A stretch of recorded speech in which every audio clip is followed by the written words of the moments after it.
Урсаа дамжуулж бич тэмдэглэж ирсэн нэг одоо байранд.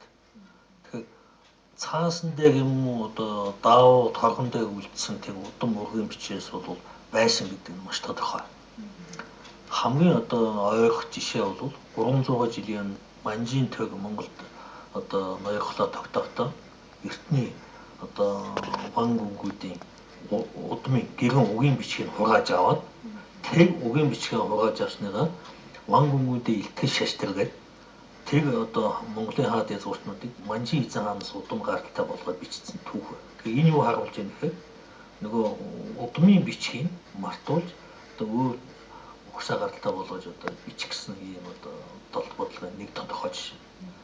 Ер нь одоо манай Монгол Улсын архивд бол Шолоочдсон хааны удмын угийн бичиг одоо даавн дээр байгаа. Тэр одоо Шолоочдсон хаанаас салбарлаад хэдэн гэрүүл үүссэн, хэдүүлээ болсон гэдэг маш тодорхой юм. Тэгээ энэ бол маш эртний уламжил байдаг учраас бид байхгүй гэж ойлгож болохгүй.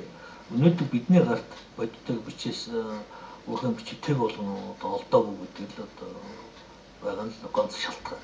Жишээлбэл бурайд хүмүүс бурайдын одоо ард түмэн бол угийн бичгийг маш сайн хадгалдаг.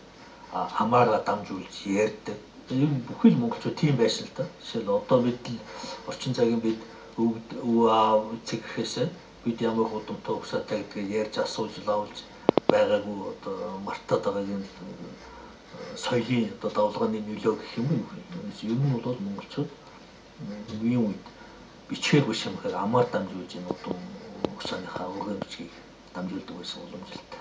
Нэг хийж байгаа судалгаанд чинь хамгийн сонирхолтой зүйл гэвэл яг тэр гарч ирж байгаа олдруудаас судалгаанд хийх явцад за энэних нэг энэс арай ялгаатай сонирхолтой юм гिचгээр юм байдаг үстэй. Ер нь жишээлбэл ургийн бичгийг орлож болох өөр бас нэг томоохон байранд бий.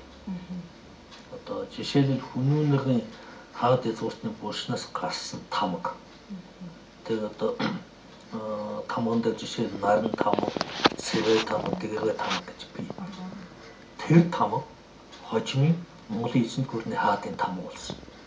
Яагаад энэ зүйл тохиолдол биш ба гэж би боддог. Энэ уламжил.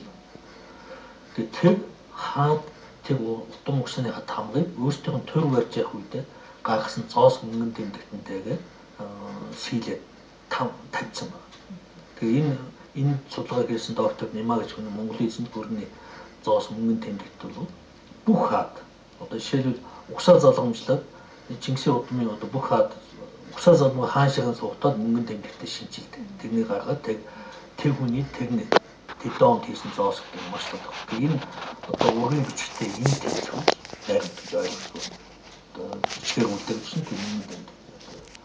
Яг тэгнтэй одоо жишээ нь манай монголчуудын унаг хамгаалах найр гэж одоо намарт болдог нэг юм. Тэр нь одоо зөв өөрчлөгдөд нэг айр уудаг, унгаа хамгаалдаг найр мэт боловч эдгээр мал өсөд малаа одоо онд мэд ороод одоо боожсон сүхт багтж байгаа тэр малаа эдийн тэмдэгэ тавьдаг тамгаа тавьж байгаа нь бол манай одоо гэр бүлийн мал өслөө. Нэгдүгээр, хоёрдугаар дараа нь залгуулаад шинэ айл бий болоход нэг мал тасдаж байгаа. Гэр бүлийг амьдах одоо гол үндэс нь бол эдийн засаг. Тэгээд гэр бүлийн амьдах мал хүүг нь одоо тасаж өгч амьдах болцоог нь бий болгож байгаа гэдэг бол гэр бүлийн бүхэлд одоо уламжил. Заяа уламжил гэвчээс 28 ч одоо нүүдэлчдийн гэр бүлийн нэг онцлог бол хоёр залуу хоёр талаасаа гинтг ингээд нийлээд бүгдийг шинээр хэлдэг. Аав ээж гэр бүл нь эмэгтэйгийнх нь хийх ёстой юм одоо галтгооны хэрэгсэл сав сайл юм бэлдэж өгдөг.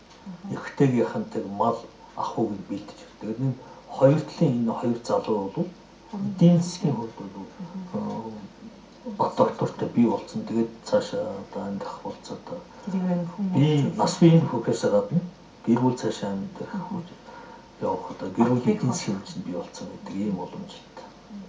Тэгэхээр тэр үеийн маань гэр бүл бас бат бохтой байх одоо тийм нөхцөл нь юу байсан бол энэ бас чухал асуудал бас нэг гэр бүлээс улс орны бас бүхэлдээ одоо сайн сайн сайхан байх нь бас хамаардаг шүү дээ. Бас л эртний түүхэн уламжил бий л дээ. Энэ нь бол монголчууд нэг тийм үг хэлдэг. За тэднийхэн бол сайн шүү одоо. Тэгээд гол усныхан тэг аймаг хотлоогоо одоо хүний өмс чанар сайтай гэдэг юм уу одоо угсаагаар сайтай гэдэг нь бол сайн мөн хүний шин чанарыг мэддэг. Тийм учраас сүү тавьдаг юм бол одоо тэднийхийг сайн хүмүүс ийм үедээ сайн байсан гэдэг 3 удаагийн сүү тавьдаг. Өндгөн сүү тавьдаг. Одоо бүгд ялах баг багт нь одоо хүүхдүүд нь хоёр аав ээж тохиролцоод танаа маань битээ бие нэг сайн мэддэг учраас энэ хоёр хүүхдийг ирээдүйд бас айл юу өндгөн сүү. Энэ нэг дараа нь нас бий гүйцэн үед нь одоо жинхэнэ хадаг тавих сүү тавих гэдэг юм. Тэгээ одоо яг албанаас батлаа. Одоо хоёр хүүхд насанд хүртлээ. Энэ хоёрыг ойрт танилцуул. Гэт ингээд нэг жишээлбэл нуус товчонд Өсгөөтэй Тэмүүжин одоо их нэртэй болох гэх. Тэг ээжийн тал нь одоос ээжийн талаас ихнэр авч явж идэг. Тэг замд нь тэг одоо алтан шавхны удам гэж хэлээд сайзах одоо тэр чинь юу харуулж байгаа юм. Тэмүүжингийн одоо Өсгөөбаатар удам их эрдэхээс өртөө Баатар хаад усаад манайхан бас одоо сайн шүүгээр одоо дундаас нь хадмын талаас нь буцаагаад одоо гэрлүүлэхээр болчихж байгаа шүү дээ. Одоо бүртөөж ингээд авахаар болчихж байгаа. Тэгэхээр энэ юу харж байгаа хүмүүс тухайн гэр бүлийг мэддэг. Эзэнээс. Тийм учраас зүгээр гинтийн тохиолдлыг айл гэр бүл болдог тийм дундл байхгүй. Эртнээс би нэгээр мэдээж холоос тэр дундаа холоос. Тэгээд ахтуу хамаатан сад хоорондоо суудаг би нэг уурах төрөл нэг гэр бүлийн хүмүүс хоорондоо гэр бүл болдог одоо нэг тийм эртний холын юм шиг.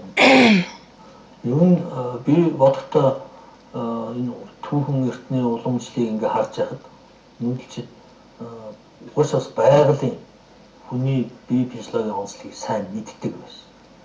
Ихэн эрхт ёс гэж байсан үнэ. Тэгвэл хүний одоо оюун ухаан бие биелдэг сайжирдаг юм эцгийн талаад дагсан сайн байна уу?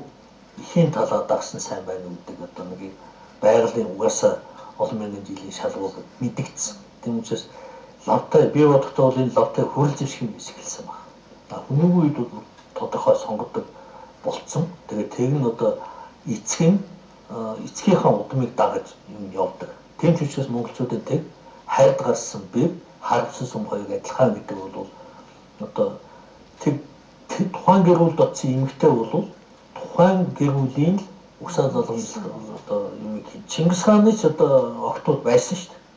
Тэмүүг гэдэг одоо Тэмүүлэн гэдэг охин байсан тухай. Тэгтэл тэг охины удам угсааны тухай хэн ч ярихгүй. Тэгсэн хэрнээ өгөөдөө тулуу цагаатан удам угсааны тухай бол тодорхой. Тэгэхээр тэг эмэгтэй тал бол тухайн одоо урагт очсон гэр бүлдээ л одоо байхгүй юм боломжтой. Чимэг багшийн хувьд одоо Эрдэнэбаатар багшийн судалгааны ажлыг одоо тийм уншиж танилцаад танд бас түүнээс одоо мэдсэн тийм онцлог шинж талууд нь юу гэж санагдсан бэ?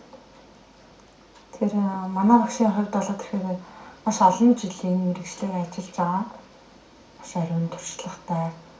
Тэгээд хийж бүтээсэн бас зүйлтэй. Тэгээд эдгээр зүйлүүдэд үгийн бичгтэй холбоотойгоор маш олон зүйлүүдийг олдорлон гаргаж ирсэн. Сайшаалтай санагддаг. Тэгээд хамгийн гол нь чухал зүйл нь Эрдэнэбаатар багшаагийн гол нөгөө хүмүүст одоо яг одоогийн хүмүүст хамгийн энгийнээр ойлгочхоор тэр гарч ирсэн зүйлээс өнөөдөр айл нэг түүхийн музейд очиод тэрийг үзэхэд нэг илүү ойр дотнч гэдэг юм уу тий хүмүүс ч бас нэг шинжлэх ухааны тал энгийн зүйл гэхээр хүмүүс бас хоёр янзаар ойлгоод байдаг. Тэгэхээр таны хувьд хамгийн энгийнээр тайлбарлachаар бас нэмээд хэлчихэр зүйл юу байна? Жишээл одоо бидний монголчууд нэрдэг уртл хэрэгжилж байгаа залуу хосуудын хэрэгэлдэг бүгж хаан сүх, хатан сүх. Хаан сүх, хатан сүхэнтэй дүрс эртний одоо нүүдэлчтэй оршуулгын зам үлдээ тодорхой.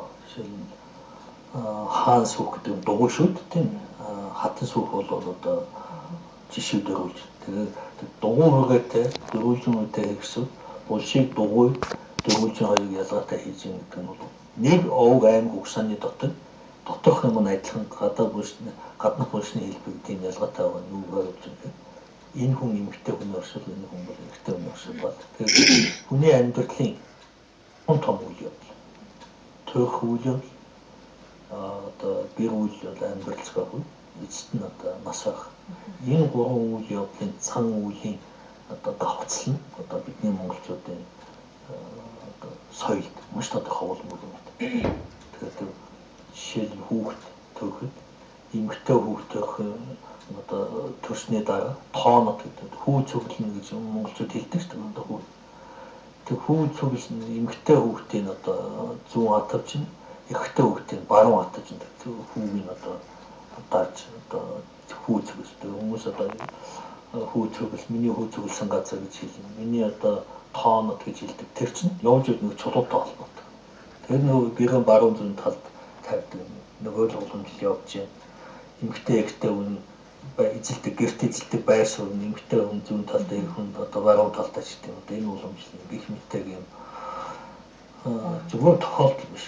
Маш эртний ёс заншлууд энэ уламжилж ирсэн баталгаад байна л дээ. Тэгэхээр багшийн энэ хийгээд байгаа судалгаанд хамгийн гол нь тэр археологийн олдороос гадна байршлын, амьдралын үнэлгээний угсаатны тал руу нас нэлийн түлхүү байдаг нь Эрдэнэт багшийн судалгааны ажлын гол давуу нь тий. Бид тэгээ бас хамтарч бас ажиллаж ирсэн. Хамтарч нэлээдгүй баггүй хугацаанд Наван багш бид хэд байж байлаа. Тэгээд манай Наван багш бол их мундаг хүн шүү. Бас энэ талаар нэлээд олон зүйлийг гаргаж ирсэн. Тэгэхээр манай Монгол Улсын их сургуулийн нийгмийн шинжилгээ ухааны археологи антропологийн танхимынхан бол эдгээр зүйлүүдийг маш ихээр хийдэг, маш ихээр бас боловсруулдаг, олон түмэнд бас түгээдэг. Тэр талаар нь бол бас Наван багш бол нэлээд их туршлагатай. Тэгээ яг Наван багшийн бараг гарын шат хаа тэр Эрдэнэт багш тийм гарын шав. Энэ монголчуудын хөл туулж ирсэн түүх соёл бол нийгмийн амьдралын түүх гэхээс илүү бас гэр бүлийн амьдралын түүх байдаг. Гэр бүлийн амьдралаас мэдээж орны одоо түүх эхлэн шүү дээ тийм. Тэгэхээр монголчууд одоо бие засаад гэрээ засаад тэрс энэ зүгээр нэг хэлцүү биш. Эртний жишээний түүх сурвалжид тэмдэглэсэн байна. Хүмүүнгийн хүүхд багцууд хөлд орохоос эхлээд хонь ямаа унаж хавчийнхаа ном харуулж сурдаг. Тэр юу вэ? Тэр хүүхэд байхаас л тэгэл одоо дум малтай хайрц мөрөн дээр одоо унахгүй харуулж намд сурдаг юм үтэг хонь ямаанд эхэлж одоо багнасаа сурч дараа нь одоо морьтой тэр эхлээд бий боловсрч юм гэсэн. Одоо бий боловсрсны дараа бол гэр бүл болох одоо зам тавигдана. Гэр бүл болж одоо хүчтэй болсны дараа одоо төр зүтгэх одоо юм одоо бий болдог юм л. Хүн амьдралаас том улс төрлийн амьдрал руу шилжих. Улсын амьдрал бол байгалийн бас шалгалтыг шаарддаг. Хүний даамд бас өвлийн хүмүүс хэрэгээр их олцолдож байгаа. Тэгэхээр манай энэ удаагийн дугаарт одоо хүмүүгийн гэр бүл ургийн олдорын тухай одоо сонирхолтой мэдээлэлтэй сонирхолтой ярилцсан өрнөс нь таамагтай баярлалаа. Та хоёрын цаашдын ажил болоод судалгааны эрдмийн ажил чинь өндөр амжилт хүсье. Угийн бичиг нэвтрүүлгийн маань энэ удаагийн дугаар өндөрлөж байна. Дараагийн дугаар хүртэл баяртай үзэгчдээ.